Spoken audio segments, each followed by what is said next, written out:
Well, good evening and welcome back to the Brothers-in-law. And on this channel, we discuss police-involved incidents that occur around the country, and we give our analysis on the actions of the police officers to see if their actions are what reasonable officers would do. We also look at the actions of the citizens to see if they have followed our acronym of CALM, which stands for comply, answer questions, listen, and move on. Would their situation have turned out differently? Now, you may agree with us or disagree with us. But by the end of this video, it is our hope that you get a better understanding of how these incidents unfold. So if you're new to our channel, Mike and I are both a former police officer. I was a Virginia State Trooper for 7 years, and Mike is a retired police officer of 26 years from Pleasanton, California. So before we get into tonight's video, go ahead and hit that like, share, and subscribe button for us. And drop us a comment below if you like the content of this video, good or bad. We love to hear your feedback of what you thought about our show. And on tonight's show, we're going to be talking about a double amputee that was shot and killed by police in Huntington Beach, California, that occurred just a little over a week ago. It kind of got a lot of downplay over the Tyree Nichols incident. So it's starting to gain some traction here. And we're going to get out on this story first to see what happened, what went right, what went wrong, and how could this possibly not happen again. What steps officers could take to minimize another shooting. So welcome, Mike. Hey, good to be back. Viewers, I appreciate you guys joining us. Goat, I see you. Stacy, I see you on here. Once again, you got another use of force issue. Police will always have use of force issues because people will always be behaving badly. Sometimes the people behaving badly, sometimes the police are behaving badly. Anyway, for this particular one, it's interesting, Corey, because it's one of those typical shoot, don't shoot scenarios. You know what I'm saying? Would you shoot? Should you shoot? Would you have shot at that moment? Fortunately, we have the luxury of looking at a video of something over and over again and being able to form our opinions on what we think we would have done. And we have the luxury of changing our opinions, keeping our opinions the same, freeze framing, rewinding, fast forwarding. We have the luxury of doing that and really think about whether or not we would have pulled that trigger in that particular incident. You know what I'm saying? But I want to remind our viewers to you got to put yourself in that officer's shoes at that moment, at that second when he decided to pull that trigger and what would have been in his mind at that particular moment. Then that could be a difficult thing to do, Corey. Yeah, it can be a very difficult thing to do. And this is where your training has to kick in. We do a lot of officer survival training during the academy. And, we do a lot of these shoot, don't shoot scenarios. And a lot of times, people think that because you have a weapon such as a knife is that, hey, that's something real easy, for an officer to deal with. No, not really. I mean, you gotta really think about what you're going to do, because one, you don't want to get hurt. Two, you don't want that subject to run the risk of hurting somebody else or hurting themselves. So you got to process all that information in a matter of minutes. But in this video here, we're getting ready to talk about. You're also going to have to look at. Time is always on your side, on the officer's side. Mm-hmm. And that's one thing we'll also take a look most of the time, right? I mean, right. You know what I'm saying? There could be some incidents where, the person you dealing with, the suspect, if you will, changes that instantly, where all of a sudden you ain't got no time. But in this video, we're going to look at it. And we're going to look, you can see, you be the judge yourself. You develop your own opinion. Mike and I give you our opinions, our analysis, what we would have done if we had rolled up on the scene. Pay attention to the actions of this young man and see how you would have reacted, right? Mm-hmm. And we'll get into the conversation afterwards about why this happened and what could have prevented something like this from happening. So without any further ado, we'll go ahead and jump into it. Now, this video here is 20 minutes. We're not going to show the whole thing, just the high points of it. But I already put the link to the video down in the description. So again, this occurred back on January 26th, I think the beginning of last week in Huntington Beach, California. Young man by name of, I think his name was Anthony Lowe, was in his wheelchair out on a corner, street corner, just out there sitting in his wheelchair, and a passerby comes past him, and you'll see in the video how he gets out of his wheelchair and walks over to him and stabs him in the chest, and then gets back into his wheelchair. Now, there's no connection from that citizen that was hurt and the man in the wheelchair. There's no connection to him. It was just a random man minding his own business, doing his thing, Mike. And this young man, Mr. Anthony, gets out the wheelchair, like I said, and runs up to him and stabs him. So we're gonna pick up right there at the gas station. Now, there's no audio to it. It's just the chief of police is making his commentary about it, and you just got to kind of watch it closely and see how it plays out. And again, this is one of those other ones we've seen many times over the years. This is why the officers were called to the scene. All right, here we go. In this video, you will see Anthony Lowe in the sidewalk area, which is actually on Slauson. Can you hear it, Mike? Yeah, I can hear. Been moving around there for a little bit. In a few moments, you will see the victim appear on screen, crossing the street with the white T-shirt.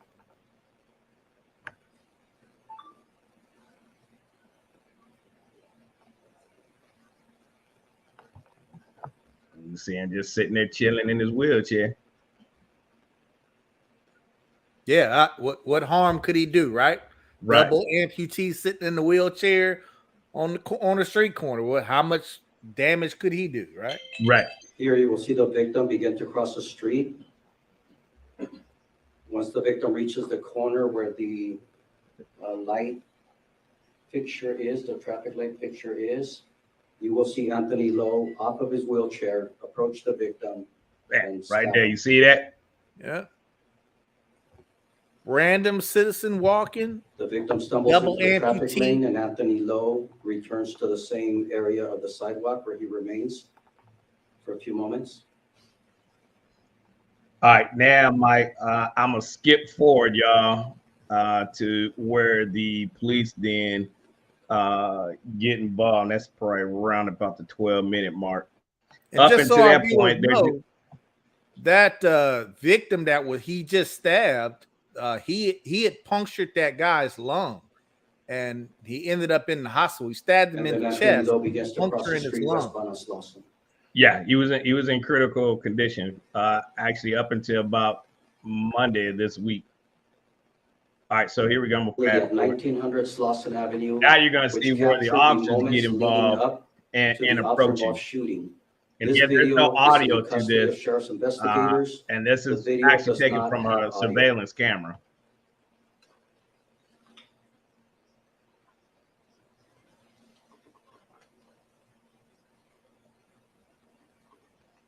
And again, this is about Anthony Lowe out of Huntington Beach. You will see the initial contact by officers with Lowe in the top portion of the screen. And they're going to change the angle here in a second. You'll be able to see it. Mm-hmm.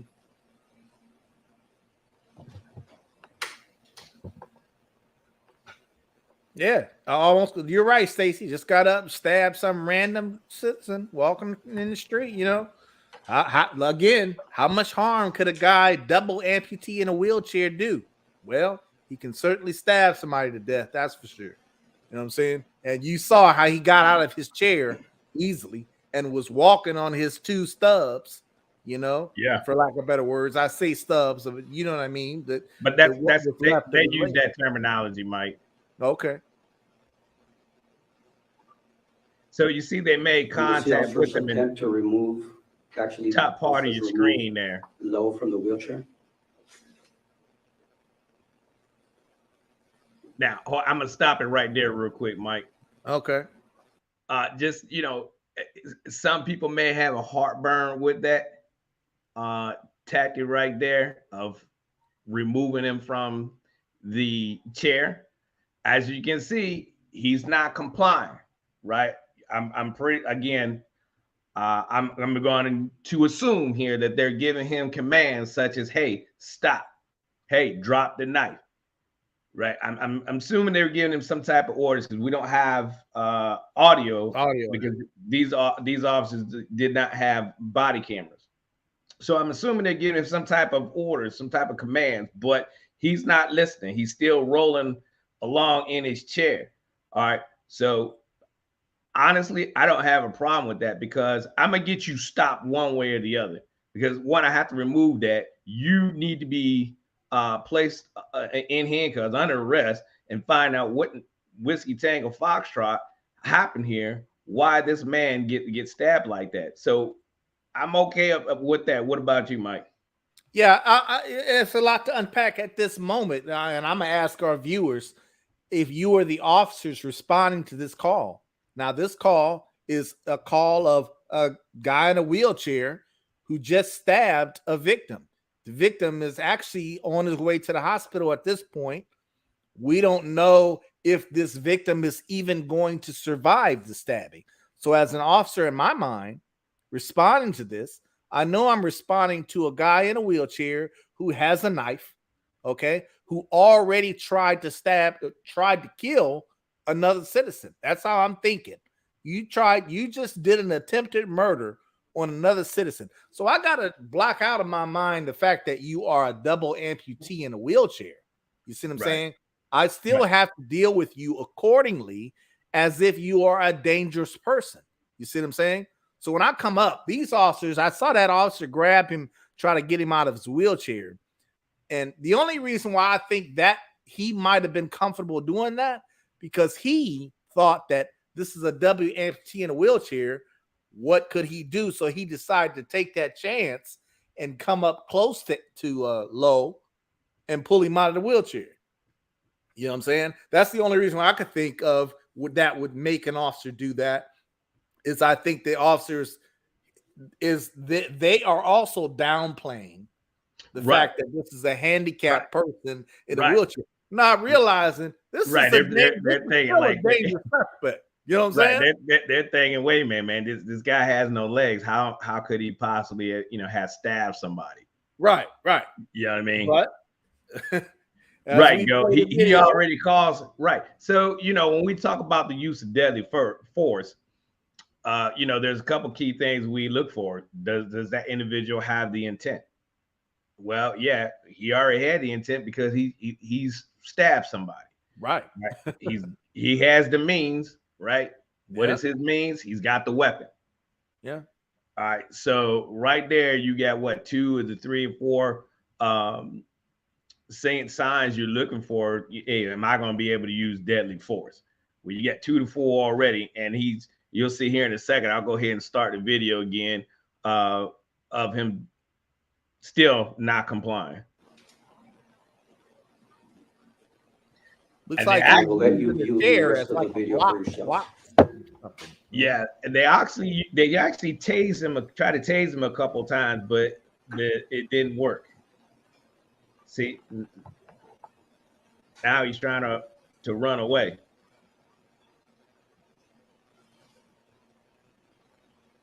So he clearly moving at some pretty good pace there for somebody who has half legs, Right. And see how big that knife is. Pause it right there for a minute. Now, And Corey, you tell me what you think too. Now, if I'm the officer here and I'm confronted in this situation, yeah, I'm going to have both someone with a lethal, your firearm out, and someone with a less lethal out, taser, or in our case, we also had something called a beanbag shotgun. Now, these officers don't look like they have that, among other things, but this would have been a great opportunity to use the beanbag shotgun, which is a shotgun that instead of firing a real bullet, it fires what we call a beanbag round. And if you get hit with one of those, yeah, it hurts like a mug. You know what I'm saying? Oh, yeah. But it is very useful in a situation like this. But if you don't have that, you're presented with a guy who just attempted to kill somebody with a knife, who has the knife with him, is not complying or not trying to put the knife down, and is actually trying to walk away or get away from you. Another thing that's thinking in my mind, Corey, is we can't let this guy get any further around other pedestrians, other citizens. He already showed that he stabbed a random citizen, which is why we're there. So I definitely can't let him continue to walk and get to where there's other citizens. You know what I'm saying? Right. And I have to look at it as what I had with me as a trooper. Well, like I've said many times on this show that we didn't carry tasers. We didn't have the beanbag less than lethal shotgun that you guys had. So my next level of force is my service weapon. I'm going to always be one up on you. So you got your knife, I got my gun, right? And like Mike said, hey, somebody's with lethal, and then somebody else is with less lethal. But you got to work with the tools of what you have. Now, at this point, Mike, is this where we can discuss time, right? Again, what other things at this moment could these officers have done before we get to the point where they open fire? Tone makes a good comment. He says, couldn't they have an officer go ahead of the suspect and clear the scene first? Yeah, that could have been something done. Have another officer down the street. If they had another officer, that is, if they had another patrol car that was available at that moment, I'd get on the radio. Hey, close off this intersection or block this intersection for me. Right. We got this guy. He's moving in a southerly direction or wherever he's moving. Because you're not going to chase the guy forever. You know what I'm saying? Again, you can't let him get to a location where there are more citizens, where there are more pedestrians. So yeah, Corey, that's like you said, that's where the discussion of time comes into play. Yeah, Tone, I agree. You could have done that. Hey, let me get another officer down the street. We need to block this guy's pathway. Now, keep in mind, there is no textbook way of doing it. What you're operating off of is your training, right? There's no script of if he runs, you do this. If the suspect does this, then you do that. It's not scripted like this. So you're relying on your training, your experience, how to best gain control of the situation to get them to stop the threat. For call it what it is, to stop the threat. That's what you're trying to do. Stop the threat by however that works out to be. Again, the cops are always going to go off of the individual's reaction. They give him time. He ran from them down the street. So it's not like he didn't have the opportunity to drop that knife, right? Even after he was tasered, he could at any point up to this point right here, drop that knife, but he chose not to. And that's what we have to keep in mind here. So now every move that you make outside of the commands of what the officers are giving you, you're putting yourself at greater risk of getting hurt. because they're going to react to your actions. Also, you got to look at, some people would say at this moment, this guy, double amputee, out of his wheelchair, clearly able to move, though. He is clearly mobile. He is definitely mobile. With a knife that he already tried to kill somebody with, a random citizen with, which is why we're here. Let's not forget that, folks. He already did an attempted murder on a random citizen that he had no connection to. No connection. Which is why we're here. Is that person a danger? Let me ask our viewers. Do you think this person could be a danger right now? I would say, yeah, he could be. He's definitely a danger. He's 100%. Definitely in a threatening posture with that knife. I definitely can't just walk up to him and take that knife out of his hand. I don't think any of our viewers would be comfortable walking up and just taking a knife from him. You know what I'm saying? I wouldn't be as an officer. No. So he is a danger. Okay. It's just a matter of how much of a danger are you to where you're going to force me to make a decision that is going to upstage what I'm getting ready to do. You know what I'm saying? You're right, 100%. And keep in mind of the use of deadly force. All right, your tasers are not working now, right? You're not going to use OC spray or pepper spray because that will require you to get just a little bit closer to him. And we operate off the 21-foot rule, right? If you're within 21 feet of someone with a knife, they still had that opportunity to get you to get to you and still harm you or wound you or ultimately kill you. All right, so we don't want you no closer than 21. I want to keep a minimum 21 feet away from you. Again, Mike, these things aren't scripted. That's why, so many things you could have done. I mean, it's easy for us to sit out here and Monday morning quarterback these things. But when you're there, it's a whole different ball game, right? Yeah. Yes. Yeah. Like you said, Tone said, I believe you can go and try to block the section off. Now, if you look, when we go back, look at the road. I mean, that's a main road. Right. Looks like there's buildings and stuff up there as well. So you got a lot of things that could go wrong. Officer safety, these guys are on the road, they could get hit by a car. You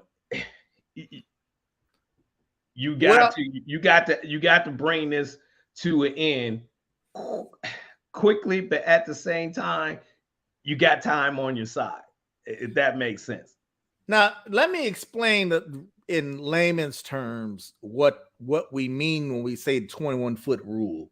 Now, there's been a lot of recently.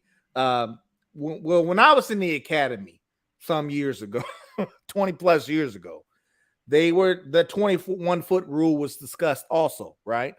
But for our citizens, in layman's terms, the 21-foot rule, which they're trying to get away from calling it a rule, that just means if you are standing with a knife in front of an officer and you're 21 feet in front of an officer, that's how long it takes an officer to recognize that you are a threat, perceive that he's got to draw his weapon out of his holster, aim at you, pull the trigger, and fire a shot at you before you get to that officer. That's basically what it is. They say it took 21 feet for that person with the knife to reach that officer. And so that officer definitely has to have enough time to react to that person charging him with a knife. But the controversy with that rule is these are things that were done in the sense of a controlled environment, someone who is actually charging you, has a knife in hand, is actually running towards you. It's a very controlled scenario. So the 21-foot rule is really now just a guideline. It's not a steadfast rule. In other words, I'm not going to get to court and say, well, that suspect was 21 feet from me. And since he was less than 21 feet from me, I had to shoot him. You see what I'm saying? So they're getting away from that 21-foot rule, they call it. And it's more of a just something that they did more before. Of a guidance. Right. A guidance, a guidance. For, you know what I'm saying? For you to be able to react. Right. There you go. But to apply that in every single situation, that's the argument, is that can you apply that in every single situation? Right. Where if a suspect gets less than 21 feet or 21 foot from you, are you justified in using deadly force? Right. And that, of course, we can't just say that flat out across the board. It's not a steadfast rule that, okay, as long as you're 21 feet from me and you got a knife, I can shoot you. You see what I'm saying? Yeah, it's not that. That's not what we mean, folks. Right. It's not a green light for deadly force. Right.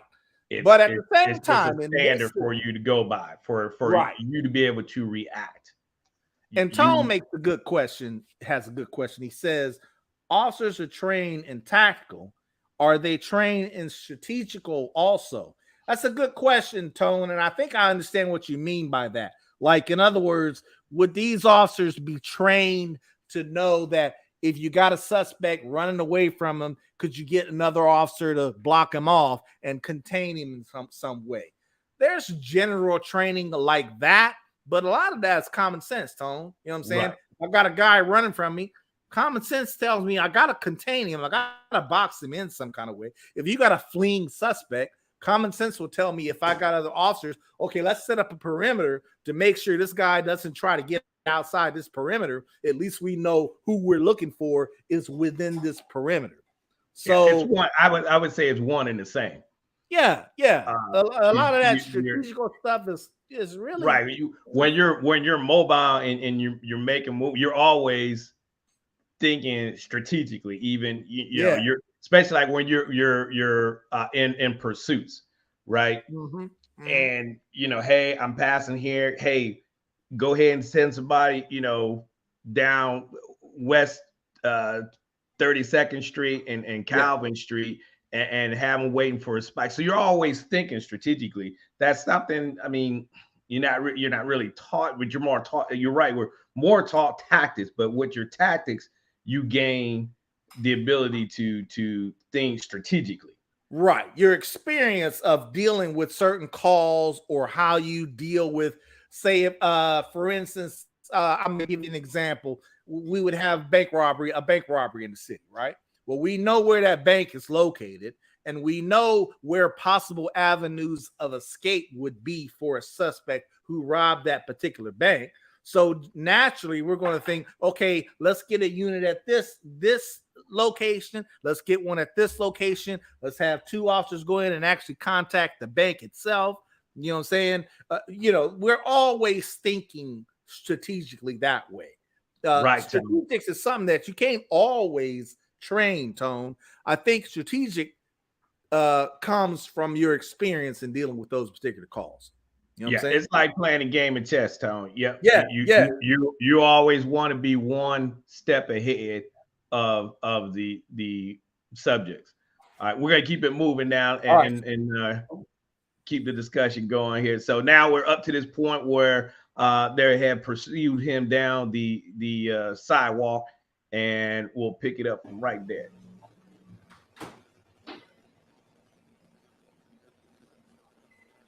Actually, I'm gonna back it up a second here. All right. So now he's running from, hobbling away from them.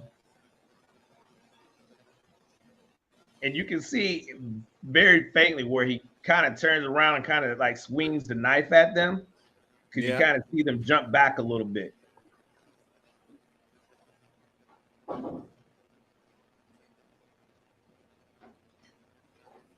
See, he lifted it up like he was getting ready to throw it. And then he gets taken down. So, I look at this and I put like we say, Corey and I, we put ourselves in that position. Would I have shot that guy at that moment? I don't think so, Corey. I don't think so.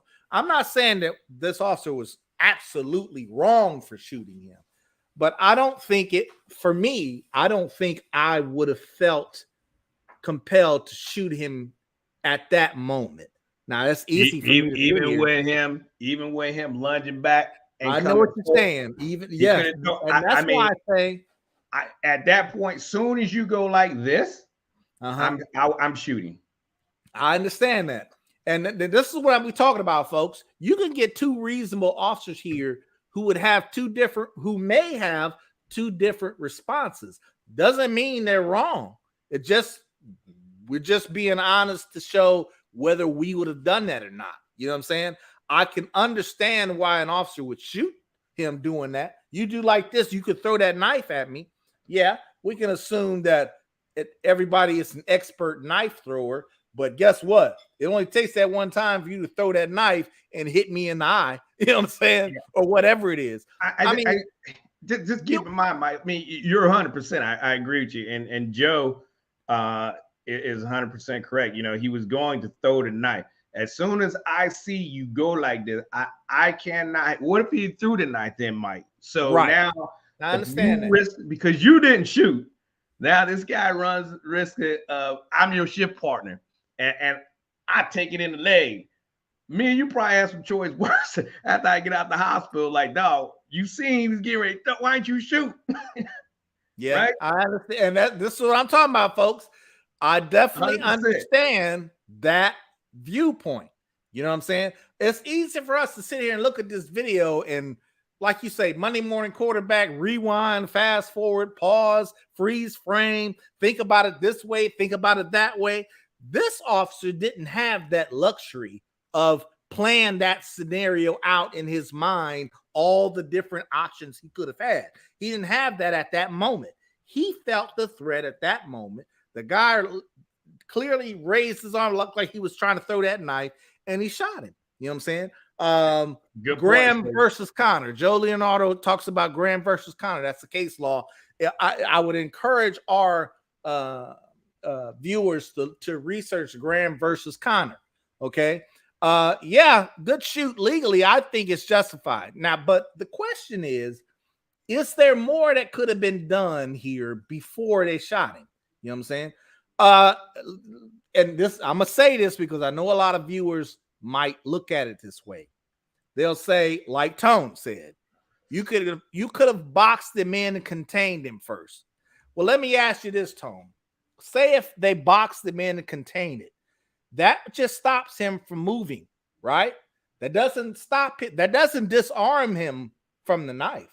He's still a danger to the officers or to anybody else within that circle.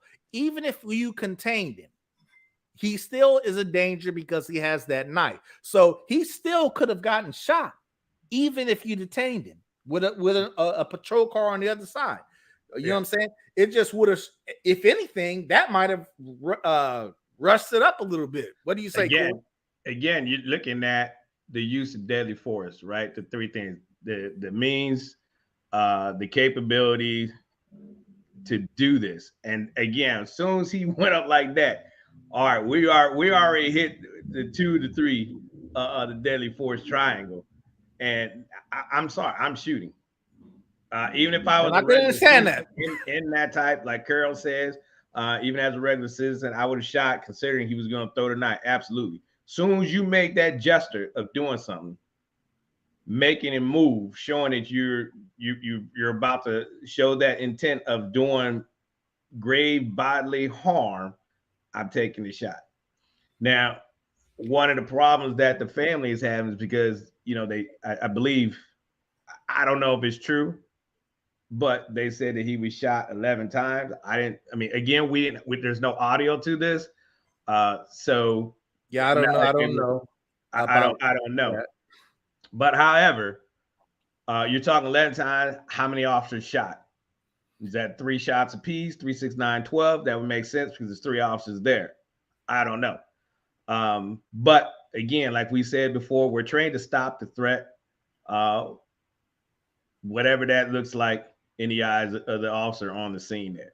And that's key right there. What that officer perceived at that moment, at that time, might be different from what everybody else thinks. It definitely might be different from just your average citizens who would never be charged with that kind of duty of trying to stop or disarm or stop that kind of threat. You know what I'm saying?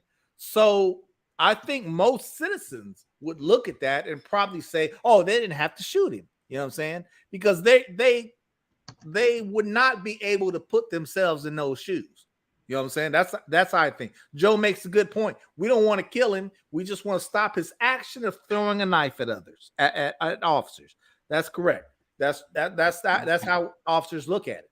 Yeah. You know what I'm saying? Yep. And keep in mind, folks, this guy just stabbed in attempted murder on a citizen. Right. He just stabbed. We didn't know. Yeah, you know what I'm saying?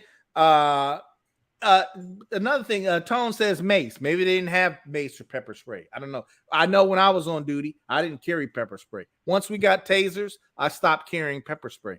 So we didn't. It wasn't a requirement for us to have both a pepper spray and taser when I was on patrol. Now that's different, probably across the board throughout the country. Depends on what that particular department has. But now we did carry OC spray. Proof, just like tasers aren't 100% effective. We did carry OC spray, like I said. But in a situation like this, I'm not going to use OC spray. That would require me to have to get a little bit closer to you. You got to make sure I'm downwind. No. Again, I'm going to one-up you. I'm not going to match your force with the same force. I'm always be one-up on you. And so, like, for me, if I were there on scene, my weapon of choice would have been my service weapon. We didn't carry any other less than lethal, like you guys have. When you said the beanbag shotgun rounds, like we didn't have none of that. We didn't carry tasers. So that would have been great in this situation. That's how we roll. You know what I'm saying? And I understand that. I understand that. I mean, you know, like you said, like let our viewers know, you could have two reasonable officers up here who have two slightly different responses at that moment, at that time. But keep in mind, we're thinking at that moment, at that second, at that time. You know, we're trying to fit ourselves in those shoes. I'm not saying I would not have shot him at any time. I may not have shot him at that moment. But see, that's easy for me to sit here and say that because I'm not at that moment. I got a question. Joe, if you can chime in on this. You know, we say time is on our side. How long would you, Joe, wait until you took action? You know what? We've had scenarios like that on the job or in training, where how long are you going to follow the guy before you take some action? Are you going to follow him, what, a block, 100 yards, 50 yards? How long is too long, or how short is too short?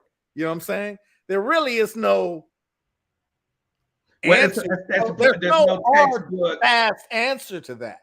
Right. You know what I'm saying? It's just what you perceive at that moment in time. But see, in the eyes of they're not going to see it like that, right? They're thinking, you know, we have all the time. You could have done X, Y, and Z, not realizing the fact that, hey, this guy just killed somebody. How much more opportunity do we want to give him to hurt somebody else? So no, I'm not going to let this drag out for the next 4 hours. No, I'm not going to let him.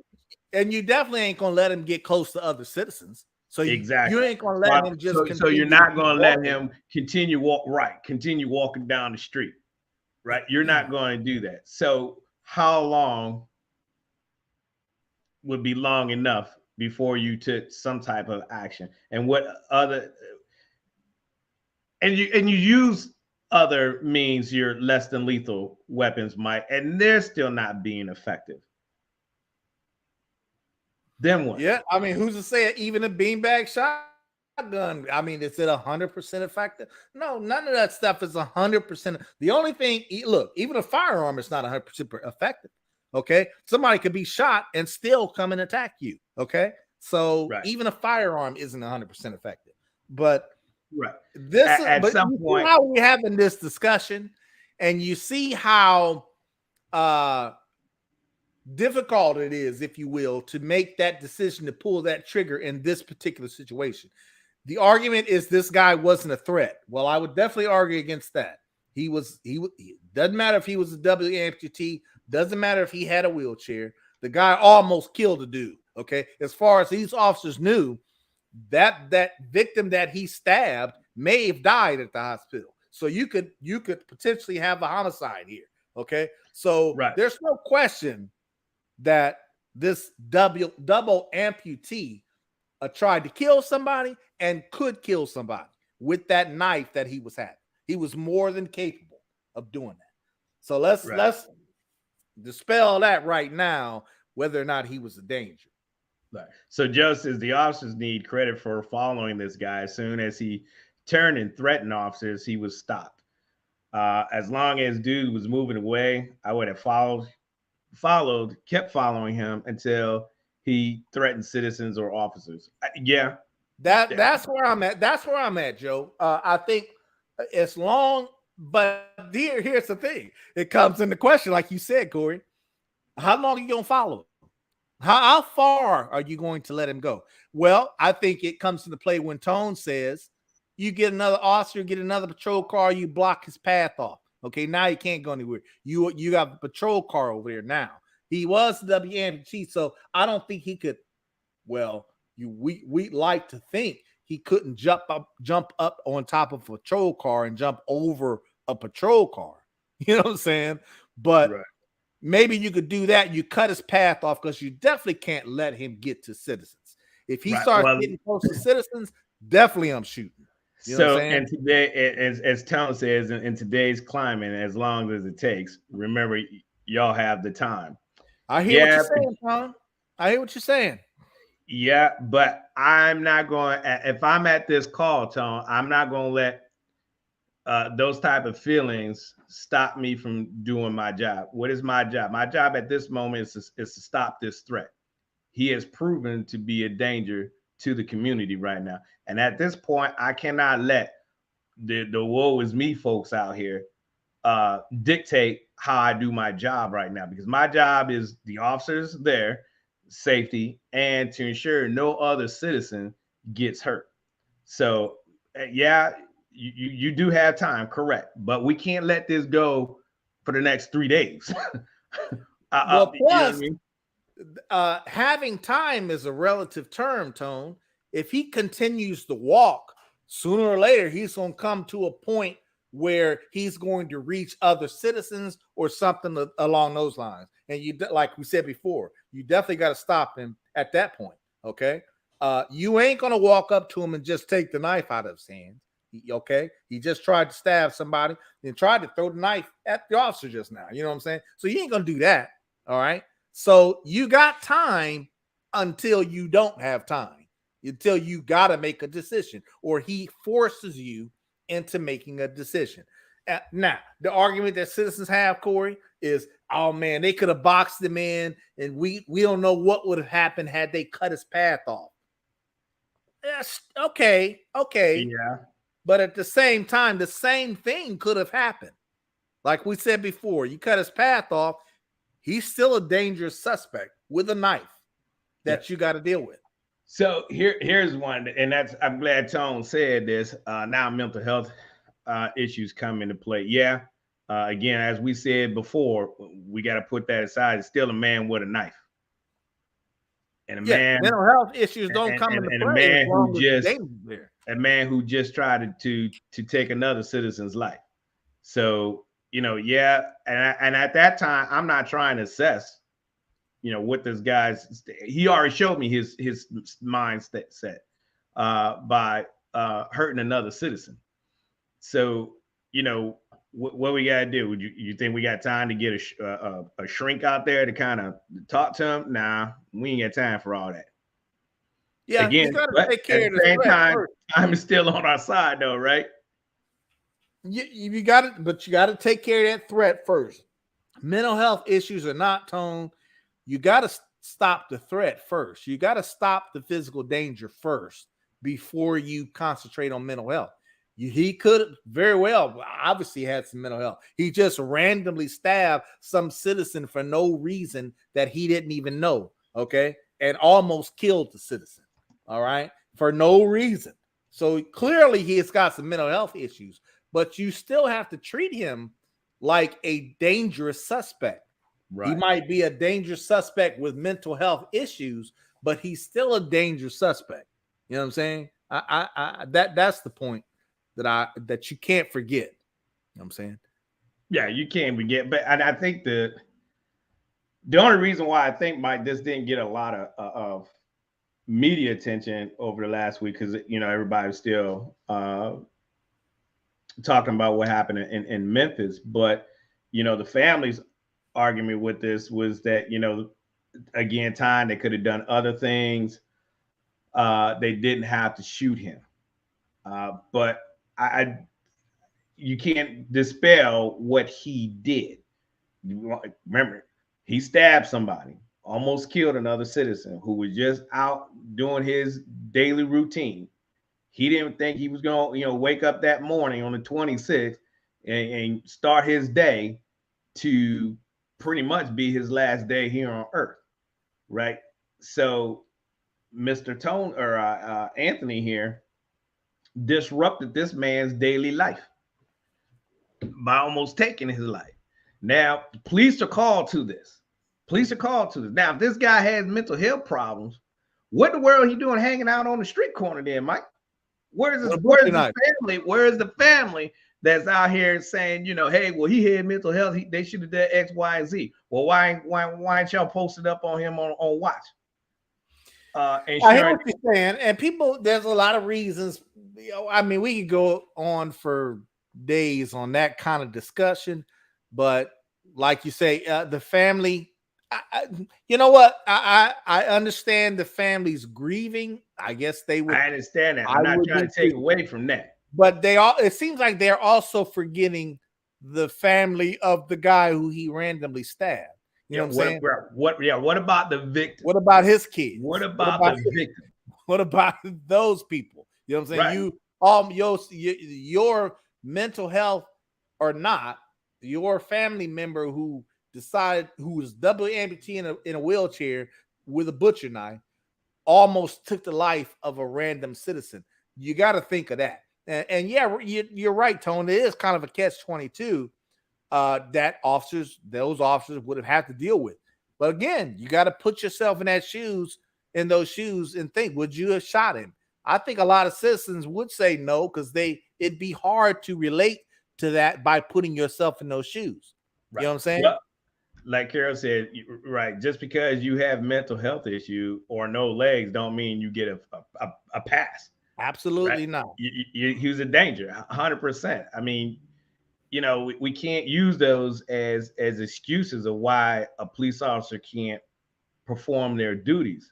If that's the case, man, you might as well pack it up and let it be, the OK corral out here, because we will never be everything, because everything would be a mental health issue, right? Well, everything is a mental health issue. If you want to talk about it, Mike, yeah, you got to be some kind of crazy thing. Hey, I'm gonna go rob this bank this morning, and knowing you're gonna have the possibility of killing yourself or being killed, I should say, or taking other lives while you're taking this risk of robbing a bank. So you're not in your right frame of mind when you're thinking about doing some foolishness like that. Now, I got to play devil's advocate here. I like to play devil's advocate, Corey.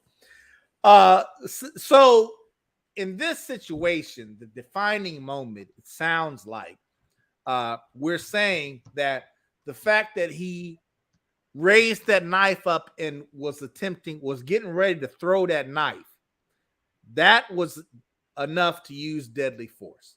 That I think that's what citizens have a hard time grasping, is that if you see someone getting ready to throw a knife at you, are you threatened enough that you feel you got to use deadly force against that person? Yeah. Yeah, there are definitely situations where that is, I definitely can understand that. You know what I'm saying? And this is what I'm saying. This is what I think a lot of citizens, they can't grasp that, and they have a hard time thinking like TV, you know, where you like the Bruce Lees of the world that with the throwing stars and throw something and hit hit 3 officers at the same time. Or they think they could have shot the knife out of his hand. Or shot the knife out of his hand. Couldn't you have shot him in the arm? Or couldn't you have shot him in the leg? I mean, so be back up real quick. For days about woulda, coulda, shoulda, but these officers used the tools that they had available to them at the time, and dealt with this situation. Could they have blocked him off? Yeah, okay. Let's just say, yeah, they could have.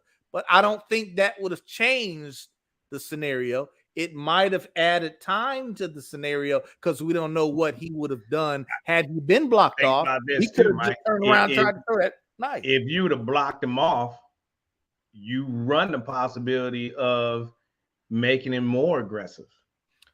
That's true. Yeah. Yeah. So, I mean, the same outcome could have happened nonetheless. Nonetheless, you probably would have still ended up with the same outcome. Very well possible, you know. And apparently, Joe made a comment, and I had read this too, but was unable to verify that he had lost his legs fighting the police in Texas. Yes. Yes. Again, I haven't been able to verify. So, you know, he was known to law enforcement. Yeah, and he was no stranger, like you say, no stranger to fighting with law enforcement. So whatever would have happened, that would have been confrontational nonetheless. There's no way you could look around that. There's no way you could look past that. You know what I'm saying? No. So, all right, folks. Hey, let us know what you think about this video here. Was it good? Did you get something out of it? Leave us a comment below. Like, share, and subscribe to our channel. If you're new watching us for the first time tonight, hit that like button over on, or actually, if you're watching us on Facebook, smash that heart button for us and the thumbs up. If you're watching us over here on YouTube, hit that like button on YouTube for us. Share this out to your friends and family. Let's have this discussion. Is this what reasonable officers would have done or should have done in a situation like this? Was it justifiable? Leave us a comment below. We thank y'all for watching us tonight. We enjoyed the conversation. Good discussion tonight. And we'll be back next week, same time, same sandbox, with another topic to talk about, another video to watch. If you got something you would like for us to break down for you, give you our honest opinion about our analysis on it, go ahead and email us. Froze up a little bit, Corey, on Facebook, and we'll get it on the show. Mike. Thanks for joining us, everybody. Joe, thanks for joining us. Tone, Stacy, Carol, Goat. Appreciate you guys joining us. Again, we give you our opinion of whether we try to put ourselves in the shoes of those particular officers and give you an honest opinion whether or not we think we would have done what those officers did, or whether we think that what they did would have something would have been within reason. You know what I'm saying? You can agree with us sometimes. Sometimes you might not agree with us. We understand that. But I want our viewers to understand we are giving you an honest opinion of what we would have done in that situation, like it or not. You know what I'm saying? We ain't taking any sides. We're just thinking of the facts of the incident and determining whether we would have done that. So you can count on us giving you an honest opinion on what we would have done. That's for sure. Yep. All right, folks. Thank you again for joining us tonight. And we will be back next week and next Thursday at 8:10. And have a great weekend and happy Valentine's Day, because it'll be after Valentine's Day when we see you. So happy Valentine's Day to everyone. And God bless and good night. Peace out.